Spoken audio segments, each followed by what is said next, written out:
You are absolutely useless, Addison. I have no idea what my son ever saw in you." The words sliced through the warmth of the Christmas dinner like a blade through wrapping paper. I sat frozen at the elegantly decorated table in my mother-in-law's dining room, my fork suspended halfway to my mouth, green beans growing cold on the tines. The chandelier above us cast a soft golden glow that suddenly felt harsh and exposing. Judith sat at the head of the table, her silver hair perfectly coiffed, her pearl necklace gleaming against her burgundy sweater. She had just finished criticizing the pie I had spent 4 hours baking from scratch, calling it dry and flavorless in front of everyone. When I had quietly mentioned that it was my grandmother's recipe and perhaps just different from what she was used to, she had unleashed those devastating words. "My name is Addison, and I am 32 years old. For the past 5 years, I have been married to Tyler, who sat beside me at that table, silent as a stone. I turned to him, expecting him to say something, anything, to defend me. Instead, he continued cutting his ham as though his mother had simply commented on the weather. "Tyler," I said softly, my voice barely above a whisper. "Did you hear what your mother just said to me?" He sighed heavily, the kind of sigh that suggested I was the problem for bringing it up. "Addison, please. It is Christmas. Can we not do this?" "Do what?" I asked, my heart beginning to pound. "Ask you to acknowledge that your mother just called me useless?" Judith scoffed from across the table. "Oh, here she goes. Always the victim. Tyler, I warned you about marrying a woman who cannot take even the slightest criticism." I felt my face flush hot with a combination of embarrassment and rising anger. Around the table sat Tyler's Aunt Patricia, his cousin Bradley, and his wife Megan, and his father Howard, who was studiously avoiding eye contact with everyone by examining his mashed potatoes as though they contained the secrets of the universe. "Judith, that was not criticism," I said, finding my voice. "Criticism would be saying the pie was too sweet or the crust was overworked. Calling me useless is an insult, and I will not sit here and pretend otherwise." The room went silent. Tyler's fork clattered against his plate, and he turned to look at me with an expression I had never seen before. It was cold, almost hostile. "Addison, do not speak to my mother that way," he said, his voice low and dangerous. "Tyler, she just called me useless in front of your entire family." "She is entitled to her opinion," he replied, "and frankly, if you cannot handle being around my family without causing drama, maybe you should leave." The words hit me like a physical blow. I stared at him, searching his face for any trace of the man I had married, the man who had promised to love and protect me. I found nothing but cold dismissal. "You want me to leave?" I asked, my voice shaking. "If you cannot respect my mother, yes. Go cool off somewhere. Come back when you are ready to apologize." Apologize. He wanted me to apologize, to the woman who had just humiliated me in front of everyone. I looked around the table one more time. Patricia was examining her napkin. Bradley was whispering something to Megan. Howard continued his intense study of his dinner plate. And Judith? Judith was smiling. It was small and subtle, but unmistakable. She had won, and she knew it. Something inside me shifted. It was not a dramatic crack or a sudden explosion. It was quieter than that, like a door that had been slowly closing for years finally clicking shut. I realized in that moment that I had been fighting a battle I could never win. Tyler would always choose his mother over me. He had proven it countless times before, and he was proving it again now. I set my napkin on the table and stood up slowly. My legs felt unsteady, but I refused to show weakness. I walked to the closet, retrieved my coat, and put it on with deliberate calm. "Addison, where are you going?" Tyler called out, sounding more annoyed than concerned. I turned to look at him one last time. "You told me to leave if I could not respect your mother. So I am leaving." "I did not mean for you to actually go," he said, throwing his hands up. You are being dramatic. No, Tyler. For once, I am being honest. With myself. I walked out the front door and into the freezing December night. The cold air hit my face like a slap, but it also felt clarifying, like waking up from a long and troubled sleep. Behind me, I heard the door stay closed. No footsteps followed. No voice called out asking me to come back. As I walked to my car, my breath forming clouds in the frigid air, I understood with painful clarity that I was not leaving because of one insult. I was leaving because of 5 years of insults. 5 years of being made to feel small.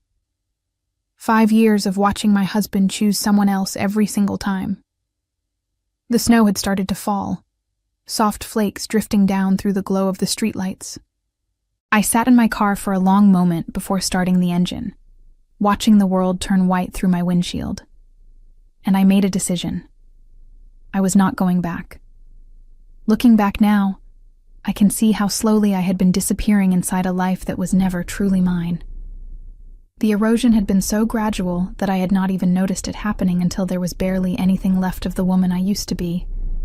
When I first met Tyler 6 years ago at a coffee shop in Portland, Oregon, I was a confident and independent woman working as a senior accountant at Ironwood Forge, a manufacturing company that had been in business for over 70 years. I had my own apartment, my own friends, my own life. Tyler had seemed charming then, attentive and interested in everything I had to say. He told me I was brilliant, beautiful, and unlike any woman he had ever met. We dated for a year before he proposed. During that time, I had only met his mother Judith twice. Both occasions had been brief and seemingly pleasant. She had commented on my lovely smile and asked polite questions about my career. I had no idea what was waiting for me once I officially became her daughter-in-law. The changes began subtly after the wedding. Tyler started making small suggestions about how I could be more accommodating to his family. Maybe I could call his mother once a week to check in. Maybe I could learn to cook some of the dishes she enjoyed. Maybe I could be a little less focused on my career and a little more focused on being a good wife. I tried to comply because I loved him and wanted to make our marriage work. But nothing I did was ever enough for Judith. The phone calls were never long enough. The dishes were never quite right. My career success was seen as threatening rather than something to celebrate. You know, Addison, Judith had said to me at our first family Thanksgiving together, a truly devoted wife puts her husband's needs above her own ambitions. Tyler deserves someone who will be there for him, not someone climbing some corporate ladder. I had looked at Tyler, expecting him to say something. He had simply shrugged and said, "She has a point, Addison. You have been working late a lot lately." That was the first time I felt the ground shift beneath my feet. But I convinced myself it was an isolated incident. Tyler was just tired from the holiday stress. His mother was from a different generation with different values. We would find our balance. We never did. Over the years, Judith's criticisms became more frequent and more cutting. She disapproved of how I kept our apartment. She disapproved of the friends I spent time with. She disapproved of the fact that we had not yet given her grandchildren, a decision Tyler and I had made together, but which she blamed entirely on me. "That woman is deliberately keeping my son from having a family," I overheard her telling Tyler's Aunt Patricia at a family gathering 2 years into our marriage. "She is too selfish to be a mother." When I confronted Tyler about it later, he accused me of eavesdropping and making trouble. "My mother is just traditional," he said dismissively. "She does not mean anything by it. You are too sensitive." Too sensitive. I heard those words so many times over the years that I started to believe them. Maybe I was overreacting. Maybe I was making mountains out of molehills. Maybe if I just tried harder, smiled more, complained less, everything would be fine. So I tried harder. I threw myself into being the perfect daughter-in-law. I remembered every birthday and anniversary. I sent thoughtful gifts. I offered to help with holiday preparations. I bit my tongue when Judith made snide remarks about my cooking, my housekeeping, my appearance, my worth as a human being. None of it mattered. If anything, my efforts seemed to fuel her contempt. The more I tried to please her, the more she seemed to enjoy tearing me down. Meanwhile, my relationship with Tyler deteriorated in ways I did not fully acknowledge until that Christmas dinner forced me to see the truth. We rarely had conversations anymore. We were two people living parallel lives in the same apartment, passing each other like strangers in a hallway. When we did interact, it was often because Tyler was relaying some complaint from his mother, or asking me to accommodate yet another family demand. My friends noticed the change in me. My best friend Brooke, whom I had known since college, tried to talk to me about it multiple times. "Addison, you are not yourself anymore," she said during lunch a few months before Christmas. "You used to be so full of life. Now you just seem exhausted and defeated. Is everything okay with Tyler?" I gave her the answer I had trained myself to give. "Everything is fine. Marriage is just harder than I expected. We are working through some things." But nothing was fine. I had simply become so accustomed to being diminished that I no longer recognized it as abnormal. I had accepted my role as the family scapegoat, the perpetual disappointment, the woman who would never be good enough no matter how hard she tried. My sister Paige saw it too. She lived across the country in Philadelphia, but called me regularly. The last time we spoke before Christmas, she had been unusually direct. "Addison, listen to me. You deserve better than this. The way Tyler lets his mother treat you is not okay. You need to decide what kind of life you want to live." I had brushed off her concerns, telling her she did not understand the full picture. But her words lingered in my mind, surfacing at unexpected moments. Standing in that freezing December night, watching snow fall on the windshield of my car, I finally understood what Paige had been trying to tell me. I had spent 5 years trying to earn acceptance from people who were never going to give it. I had sacrificed my self-respect, my confidence, and my sense of identity on the altar of a marriage that existed only on paper. Tyler did not love me. He loved the idea of a wife who would submit to his mother's authority and never cause waves. When I failed to be that woman, he chose his mother every single time. As I sat in my car in the bitter cold, I understood with painful clarity that I was not leaving because of one insult at Christmas dinner. I was leaving because of every dismissive comment Tyler had made. Every time he had told me I was too sensitive. Every holiday ruined by Judith's cruelty. Every night I had cried myself to sleep while he slept soundly beside me, unbothered by my pain. I was leaving because I had finally realized that the life I had been living was not a life at all. It was a slow suffocation, and if I did not get out now, there would be nothing left of me to save. I started the car and pulled away from the curb, leaving Judith's house behind me. Through the rearview mirror, I watched the warm lights of the windows grow smaller and smaller until they disappeared entirely. I did not know exactly what I was going to do next. I did not have a detailed plan or a clear destination. All I knew was that I could not go back to the apartment Tyler and I shared and pretend that everything was normal. I could not sleep beside a man who had just chosen his mother over me in front of his entire family. I drove through the snowy streets of Portland, the windshield wipers keeping rhythm with my racing thoughts. Eventually, I found myself in the parking lot of a hotel near the waterfront. It was a modest place, nothing fancy, but it was clean and quiet, and far away from the life I was leaving behind. I checked in and made my way to a small room on the 3rd floor. The bed was neatly made with a floral comforter, and the heater hummed softly in the corner. I sat on the edge of the bed and finally let myself cry. The tears came hard and fast, 5 years of suppressed pain pouring out all at once. I cried for the woman I used to be and the woman I had become. I cried for the marriage I had wanted and the marriage I had gotten. I cried for all the times I had stayed silent when I should have spoken up, and all the times I had accepted treatment that no one should ever accept.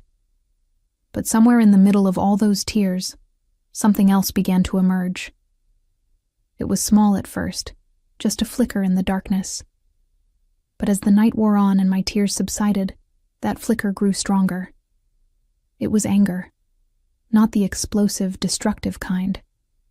Something quieter and more powerful. A deep and righteous anger at having been treated so poorly for so long. At having been made to feel worthless by people who should have cherished me. At having wasted 5 years of my life trying to earn the love of a man who did not know how to give it.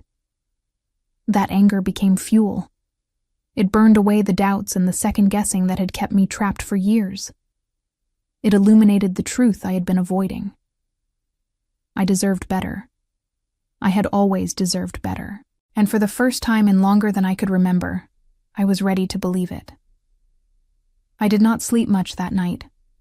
My mind was too busy processing everything that had happened and everything that needed to happen next. By the time the winter sun began to rise over Portland, painting the snowy city in shades of pink and gold, I had made a decision. I was not going to go back to Tyler. Not tonight, not tomorrow, not ever. The marriage was over. It had been over for years. I was simply the last one to admit it. I picked up my phone and saw 3 text messages from Tyler, sent hours apart. The first one, from 11:45 at night, said, "Are you coming back tonight, or being dramatic?" The second, from 1:30 in the morning, "Seriously, Addison, this is ridiculous. Just come home." The third, from 6 in the morning, "Fine. Come home when you calm down. We can talk about this. Come home when you calm down." As though I was the problem. As though my reaction to being called useless and then abandoned by my own husband was the issue that needed addressing. I stared at those messages for a long time, feeling the last vestiges of hope drain away. There was no apology, no acknowledgement of what his mother had said or how he had responded. Just more of the same dismissive attitude that had characterized our entire marriage. I put my phone away without responding. There would be time for conversations later, difficult ones. But first, I needed to figure out what my new life was going to look like. And for the first time in 5 years, that thought did not fill me with fear. It filled me with possibility. The hotel room became my sanctuary for the next 48 hours. I called in sick to work, something I rarely did, and spent the time trying to sort through the wreckage of my marriage and my sense of self. Tyler continued to send messages, each one growing progressively more annoyed at my continued absence. "This is getting ridiculous. My mother is upset that you ruined Christmas. Addison, you need to come home and apologize. You are making me look bad. I do not have time for this. I have work tomorrow. Whatever point you are trying to make, consider it made." I read each message with a strange sense of detachment. It was as though I was reading about someone else's marriage, someone else's dysfunctional relationship. The emotional distance was protective, and I welcomed it. On the second day, my phone rang. It was Tyler. I let it go to voicemail, then listened to the message he left. "Addison, this is beyond childish. I expect you home by tonight. We need to discuss your behavior at my mother's house. I have been very patient, but my patience has limits. Call me back." His patience had limits. I almost laughed at the absurdity of it. 5 years of enduring his mother's cruelty, 5 years of being told I was too sensitive and dramatic, and he had the audacity to talk about his patience. But there was nothing funny about any of it. The message just confirmed what I already knew. Tyler was not calling because he was worried about me. He was not calling because he missed me or wanted to work things out. He was calling because I was not doing what he expected, and that inconvenienced him. I thought about all the times I had gone home when I should have stayed away. All the times I had apologized when I had done nothing wrong. All the times I had swallowed my pride and my pain to keep the peace in a household where I was never truly welcome. Not this time. I decided to call Brooke. She answered on the second ring, her voice immediately concerned. "Addison, are you okay? You missed our coffee date yesterday and you did not answer my texts." "I am sorry," I said. And suddenly the tears were threatening again. Something happened at Christmas dinner. I left Tyler's mother's house and I have been at a hotel ever since. What? What happened? I told her everything. The pie, the insult, Tyler's response, the messages. She listened without interrupting, and when I finished, there was a long moment of silence. "Addison," she finally said, her voice heavy with something I could not quite identify. "I need to tell you something. I should have told you a long time ago, but I did not know how, and I was afraid of hurting you." My stomach dropped. "What is it?" "It is about Tyler, and his mother, and the things they say about you when you are not around." I gripped the phone tighter. "What do you mean?" Brooke took a deep breath. "Do you remember Bradley's birthday party last summer? The one at that restaurant downtown?" "Yes, I remember. I had to leave early because of a work emergency." "Right. Well, after you left, I overheard Judith talking to Tyler. She was saying horrible things about you, Addison, calling you a gold digger, saying you trapped Tyler into marriage, claiming you were deliberately avoiding having children to spite her. Really vicious stuff." My heart was pounding. "What did Tyler say?" Another pause, longer this time. He laughed. He agreed with her. He said, and I am quoting him here, "I know, Mom, but what am I supposed to do? I am stuck with her now." The words hit me like a physical blow. I actually had to sit down on the bed because my legs would not support me anymore. "Stuck with me," I repeated numbly. He said he was stuck with me. "I am so sorry, Addison. I wanted to tell you, but every time I tried, I could not find the words. And I kept hoping maybe I had misheard, or maybe it was a one-time thing. But then I started paying attention, and I noticed it happening at other gatherings too. Whenever you were not in the room, they would talk about you, and Tyler never defended you, not once. The room seemed to spin around me. All those years of trying to be good enough, of bending over backward to please people who despised me behind my back. All those times Tyler had told me I was imagining things, that his mother really did like me, that I just needed to try harder. It had all been a lie. "How long has this been going on?" I asked, my voice barely above a whisper. "As far as I can tell, since the beginning. Since before you were even married. Judith never wanted Tyler to marry you. She had someone else in mind for him, some daughter of a family friend. When he chose you instead, she made it her mission to make your life miserable, and Tyler just went along with it. I thought about all the times Judith had been cold to me, all the backhanded compliments and outright insults. I had always assumed she was just difficult, that it was nothing personal. Now I understood it had always been personal. She had hated me from the start, and my husband had known it and done nothing to stop it. "Why did you not tell me sooner?" I asked, not accusingly, just genuinely wanting to understand. "Because I was scared," Brooke admitted. "I was scared you would not believe me, or that you would be angry at me for not speaking up sooner. And honestly, Addison, I was not sure you were ready to hear it. You seemed so determined to make the marriage work. I did not want to be the one to destroy that." "You would not have destroyed anything," I said slowly. "You would have just shown me what was already there, what I refused to see." We talked for another hour. Brooke told me everything she had witnessed over the years, painting a picture of systematic cruelty that left me feeling physically sick. The things Judith had said about me. The way Tyler had participated in the mockery. The jokes they made at my expense when they thought no one who cared about me was listening. By the time we hung up, I was no longer sad. I was furious. A cold, clear fury that burned away any lingering doubt about what I needed to do. Tyler had never defended me, not just at Christmas dinner, but ever. He had spent our entire marriage pretending to be neutral while secretly aligning with his mother against me. Every time he told me I was being too sensitive, every time he accused me of starting drama, he had known exactly what his mother thought of me. He had known, and he had let me continue to humiliate myself trying to earn her approval.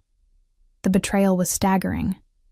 I had trusted this man with my heart, my future, my entire life. And he had been laughing at me behind my back the whole time. I made a decision then, sitting alone in that hotel room with the winter sun streaming through the windows. I was not going to give Tyler the satisfaction of a dramatic confrontation. I was not going to scream or cry or beg for explanations. I was simply going to remove myself from his life completely and permanently. He wanted me to come home when I calmed down? Fine. I would go home. But not to apologize, not to have a conversation, not to give him another chance to make me feel small. I was going home to pack. The apartment was empty when I arrived late that afternoon. Tyler was at work, probably expecting to come home to a chastened and apologetic wife ready to discuss her misbehavior. The thought almost made me smile. I moved through the rooms with a strange sense of detachment, seeing everything with new eyes. This place had never really felt like home to me. Tyler had lived here before we got married, and Judith had helped him decorate it. My contributions had always been minimized or criticized. The throw pillows I loved were tacky. The artwork I wanted to hang did not match. The books I left on the coffee table cluttered up the space. Now I understood why. This was never meant to be my home. It was meant to be a temporary holding cell until Tyler found a way to get rid of me without looking like the bad guy. I started in the bedroom, pulling out the suitcases I had brought into the marriage and filling them with my clothes. I worked quickly but thoroughly, checking drawers and closets for anything I might have missed. Then I moved to the bathroom, gathering my toiletries and the few items that were distinctly mine. The living room took longer. My books, my photographs, the few decorative items that Judith had not managed to banish. I boxed them up carefully, feeling a sense of liberation with each item I removed. I was dismantling a life that had never been mine to begin with. The kitchen was mostly Tyler's domain, filled with the expensive cookware his mother had given us as a wedding gift. I took only the things I had brought into the marriage or purchased myself. A set of mixing bowls from my grandmother, a cast-iron skillet that had belonged to my father, a few cookbooks with worn spines and handwritten notes in the margins. By the time I was finished, the apartment looked noticeably emptier. Not bare, exactly, but diminished. Like someone had removed the soul from it, leaving only the bones behind. I called a moving company that offered emergency services and explained my situation. They were expensive but available, and within 3 hours they had arrived to transport my belongings to a storage unit I had rented that morning. I watched them carry box after box down to their truck, feeling lighter with each trip they made. The last thing I did before leaving was remove my wedding ring. I held it in my palm for a long moment, looking at the diamond that had once represented so much hope and possibility. Then I placed it on the kitchen counter where Tyler would be sure to find it. I did not leave a note. There was nothing left to say. I walked out of that apartment for the last time, as the sun was setting over Portland. The sky was painted in shades of orange and purple, and the air was cold and crisp. I took a deep breath, filling my lungs with the winter evening, and felt something I had not felt in years. Freedom. The next morning, I woke up in a small rental I had found through a friend of a friend. It was a modest one-bedroom on the east side of the city, nothing fancy, but it was mine. Just mine. No disapproving mother-in-law lurking in the corners, no husband waiting to tell me how I had failed to meet expectations. Just a quiet space where I could begin to figure out who I was without all of that weight pressing down on me. I had spent the previous evening setting up the essentials: a bed from the storage unit, some basic kitchen supplies, a comfortable chair where I could sit and think. The walls were bare, the rooms mostly empty, but that did not bother me. Empty felt like potential. Empty felt like a fresh start. My phone had been buzzing constantly since the previous night. Tyler had come home to find the apartment half cleared, and his wife gone. His messages had progressed rapidly from confusion to anger to something approaching panic. "Where is all your stuff? What is going on? Addison, this is not funny. Call me right now. I am serious. If you do not call me back in the next hour, I am calling the police. My mother is furious. She thinks you have lost your mind. Maybe she is right. Please just tell me where you are. We can work this out." I read each message without responding. There was a part of me, a small and stubborn part, that wanted to engage. That wanted to tell Tyler exactly what I had learned about his betrayal, to make him understand the full extent of the damage he had done. But I knew that would accomplish nothing except giving him the opportunity to make excuses and deflect blame. Tyler was not capable of taking responsibility for his actions. He never had been. Any conversation we had would end with me somehow being the bad guy, the dramatic wife who overreacted to an innocent comment and abandoned her marriage over nothing. So I stayed silent. Let him wonder. Let him stew in the uncertainty. For once, I was not going to make things easy for him. Brooke came over that afternoon with coffee and pastries from my favorite bakery. She had been texting me regularly since our phone call, checking in and offering support. Her presence was a comfort, a reminder that not everyone in my life had betrayed me. "How are you holding up?" she asked, settling into the other end of my secondhand couch. "Better than I expected," I admitted. "It is strange. I thought I would be more devastated. But mostly I just feel relieved." "That makes sense. You have been carrying so much weight for so long. Of course it feels good to set it down." We talked for hours, about Tyler and Judith and all the red flags I had ignored over the years. Brooke was gentle but honest, helping me see patterns I had been too close to recognize. The way Tyler always took his mother's side. The way he made me feel crazy for having normal emotional reactions. The way he had systematically isolated me from my own instincts until I no longer trusted my own judgment. "You know what the worst part is?" I said as the afternoon light began to fade. "I really believed he loved me. I thought if I just tried hard enough, if I was patient enough, eventually things would get better. I wasted 5 years of my life waiting for a change that was never going to come." "It is not wasted," Brooke said firmly. "You learned something. You learned what you do not want, and you learned how strong you are. That is not nothing, Addison." I appreciated her perspective, even if I was not quite ready to embrace it. The wound was still too fresh, the betrayal too raw. But somewhere beneath the pain, I could sense the beginning of something new, a version of myself that was emerging from the ashes of my failed marriage. That evening, after Brooke left, I received a call from an unknown number. I almost did not answer, but something made me pick up. "Is this Addison?" A woman's voice, unfamiliar. "Yes, this is she. Who is this?" "My name is Catherine. I am an old friend of Tyler's family. We met briefly at a gathering a few years ago, though I doubt you remember me." I did not remember her, but that was not surprising. Tyler's family had so many friends and acquaintances that I had stopped trying to keep track of them all. "I heard about what happened," Catherine continued, "and I wanted to reach out because there is something you should know. Something about Judith and the way she has treated you." My grip tightened on the phone. "I am listening." "Tyler was not Judith's first attempt at controlling her son's marriage," Catherine said. "Before you, there was another woman. Her name was Stephanie.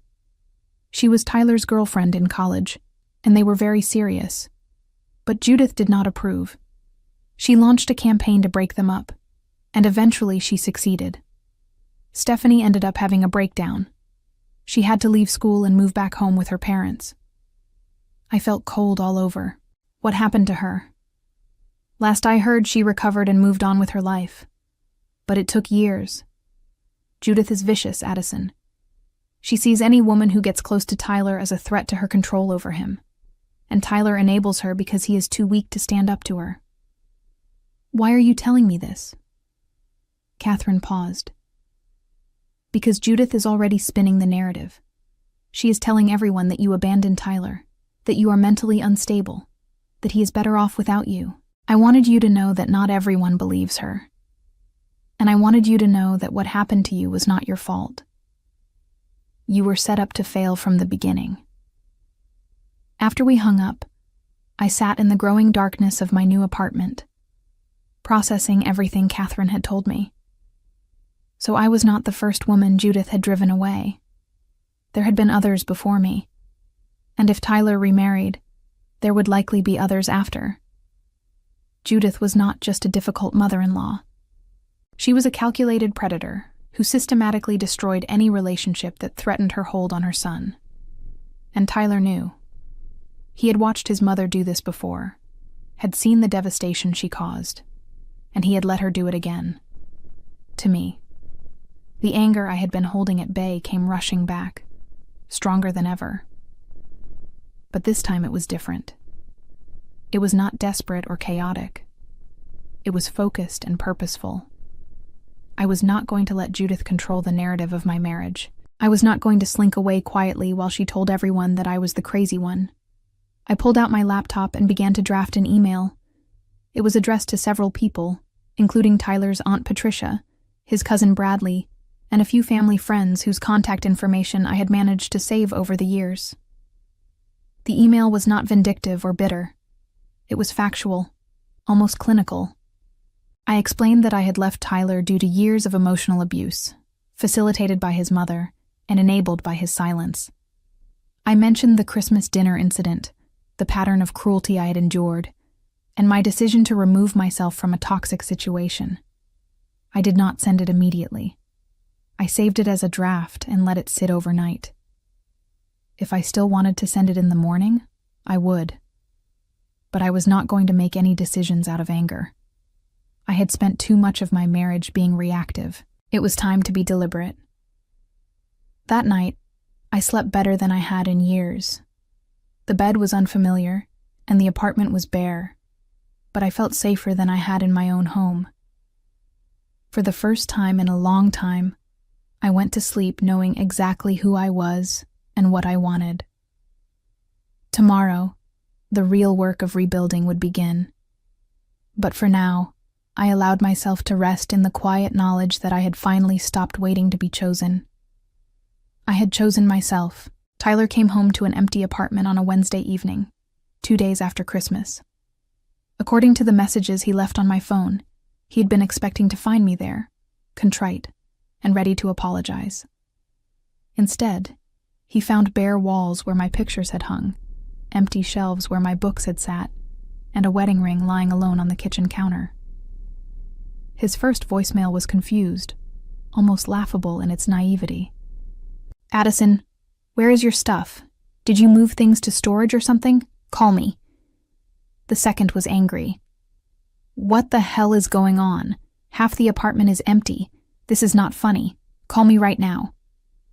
The third, which came around midnight, was something else entirely. His voice cracked as he spoke, and for the first time since I had known him, Tyler sounded genuinely afraid. "Please, Addison. I do not understand what is happening. Just tell me where you are. We can fix this. Whatever I did, I am sorry. Please." I listened to that message 3 times, searching for something genuine in his words.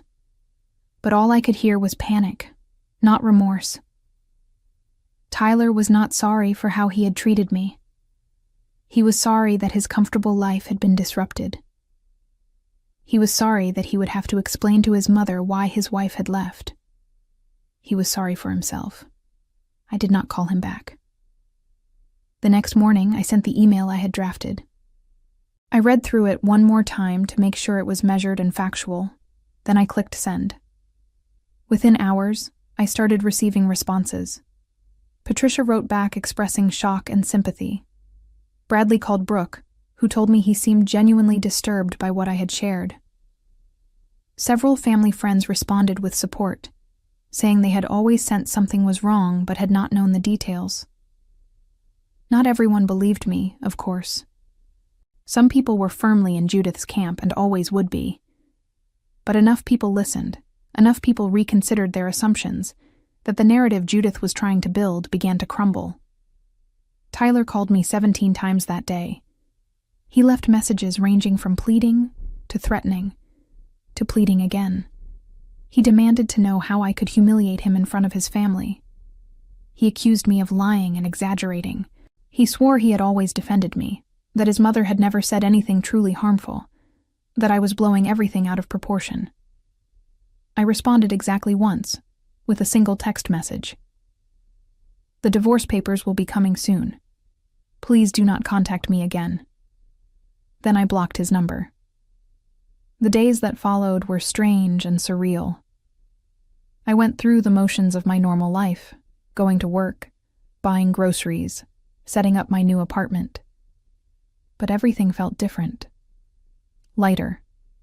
Like I had been carrying a weight I did not even know was there until I finally set it down. Paige flew in from Philadelphia to spend a weekend with me. We talked for hours about everything that had happened, and she helped me see the situation with the clarity that only distance can provide. "You did the right thing," she told me, as we sat together in my small living room, drinking wine and watching the rain fall outside. "I know it does not feel like it yet, but you did. You freed yourself from people who were never going to value you." "I just wish I had done it sooner," I admitted. "I wasted so much time trying to make it work." "You were not wasting time," Paige said gently. "You were learning, and now you know. Now you will never settle for that kind of treatment again." She was right, of course. The experience with Tyler and Judith had taught me something invaluable about my own worth. I had spent 5 years accepting crumbs because I was afraid of being alone. Now I understood that being alone was infinitely better than being with people who made me feel invisible. Tyler did not give up easily. When I blocked his number, he started emailing. When I blocked his email, he showed up at my office. Security had to escort him out after he caused a scene in the lobby, demanding to see me and accusing me of destroying his life. My coworkers were supportive, my boss even more so. They had seen me struggle over the years, even if they had not known the details, and they rallied around me now that the truth was out. One of the senior partners at Ironwood Forge offered me a referral to a family law attorney who specialized in difficult divorces. I accepted gratefully. The divorce proceedings were ugly, but relatively quick. Tyler tried to fight for assets he was not entitled to, tried to paint me as the villain who had abandoned him without cause. But the evidence was on my side. Brooke agreed to testify about what she had witnessed at family gatherings. Catherine provided a written statement about Judith's history of driving away Tyler's romantic partners. Even some of Tyler's own family members, disgusted by what they had learned, offered to speak on my behalf if needed. In the end, Tyler's lawyer advised him to settle. The alternative was a public trial that would expose even more of his and his mother's behavior. Tyler agreed to a fair division of assets, and the marriage was officially dissolved 4 months after that Christmas dinner. Judith, predictably, blamed me for everything. She told anyone who would listen that I had manipulated her son, stolen his money, and abandoned him in his time of need. But her audience was shrinking. Too many people knew the truth now, and her version of events was starting to sound desperate rather than convincing. I heard through the grapevine that Tyler had moved back in with his parents after the divorce. He had apparently fallen apart without someone to take care of him, and Judith had swooped in to resume her role as the primary woman in his life. Some people might have felt sorry for him, trapped under his mother's thumb once again. I was not one of those people. The calls and texts eventually stopped, replaced by a silence that felt like freedom. Tyler faded from my daily thoughts, then from my weekly thoughts, then from my thoughts almost entirely. He became a cautionary tale I told myself when I was tempted to settle for less than I deserved, a reminder of the woman I used to be and never wanted to be again. I threw myself into rebuilding my life. I redecorated my apartment with things I actually loved, bright colors and comfortable furniture and art that made me smile. I reconnected with old friends I had neglected during my marriage. I started running again, something I had given up when Tyler complained that it took too much time away from our relationship. I even adopted a cat, a fluffy orange tabby I named Marmalade, who had been abandoned at a shelter and needed someone to give him a second chance. Work continued to go well. My performance improved dramatically once I was no longer carrying the emotional weight of my marriage. I received a promotion 6 months after the divorce, moving into a senior management position with more responsibility and better compensation. My boss credited my newfound confidence and focus. I credited finally being free to invest in myself. Brooke remained my closest friend, a constant source of support and encouragement. We made a pact to be honest with each other going forward, no matter how uncomfortable the truth might be. She had learned from the Tyler situation, she said, that protecting someone from painful information was not really protecting them at all. A year after I left Tyler, I went on my first date since the divorce. It was awkward and strange, and I spent most of it comparing the man across from me to my ex-husband. But it was also a step forward, proof that I was ready to start thinking about the future instead of just recovering from the past. 2 years later, I met someone who made me forget about Tyler entirely. His name was Jonathan, and he was everything my ex-husband was not. Kind without being weak, supportive without being controlling. He had his own complicated family history, which made him understand mine without needing extensive explanation. When I told Jonathan about my first marriage, he listened without judgment. When I explained my hesitation to get serious, he gave me space without making me feel guilty. When I finally decided I was ready to trust again, he proved worthy of that trust every single day. We got married on a spring afternoon in a small ceremony surrounded by people who actually cared about us. Paige was my maid of honor. Brooke gave a toast. Marmalade supervised from a cozy spot in the corner, unimpressed by human festivities, but willing to tolerate them for extra treats. As for Tyler, I eventually learned that his life had continued its downward trajectory. He went through 2 more relationships after our divorce, both of which ended when the women realized Judith would always come first. He lost his job at the investment firm where he had worked for years, reportedly due to performance issues that some attributed to depression. He was living in his parents' basement, the last I heard, approaching 40 with nothing to show for it but a string of failed relationships and a mother who controlled every aspect of his existence. Judith herself suffered consequences she had never anticipated. Her reputation in the community was damaged by the revelations that came out during my divorce proceedings.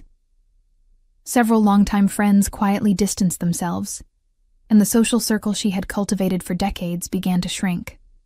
She spent her retirement years increasingly isolated, with only Tyler for company, the 2 of them locked in a codependent dance that neither seemed capable of escaping. I took no pleasure in their misfortune.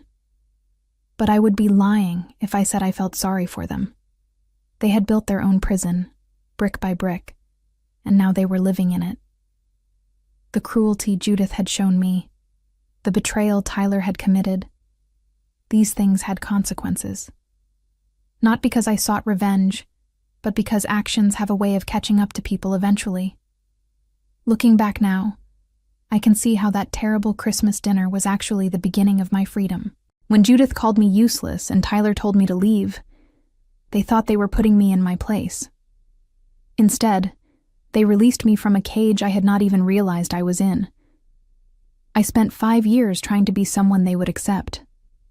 I bent and contorted and diminished myself in ways I am still discovering, all in pursuit of approval that was never going to come. The day I walked out of that dining room was the day I finally stopped asking to be chosen.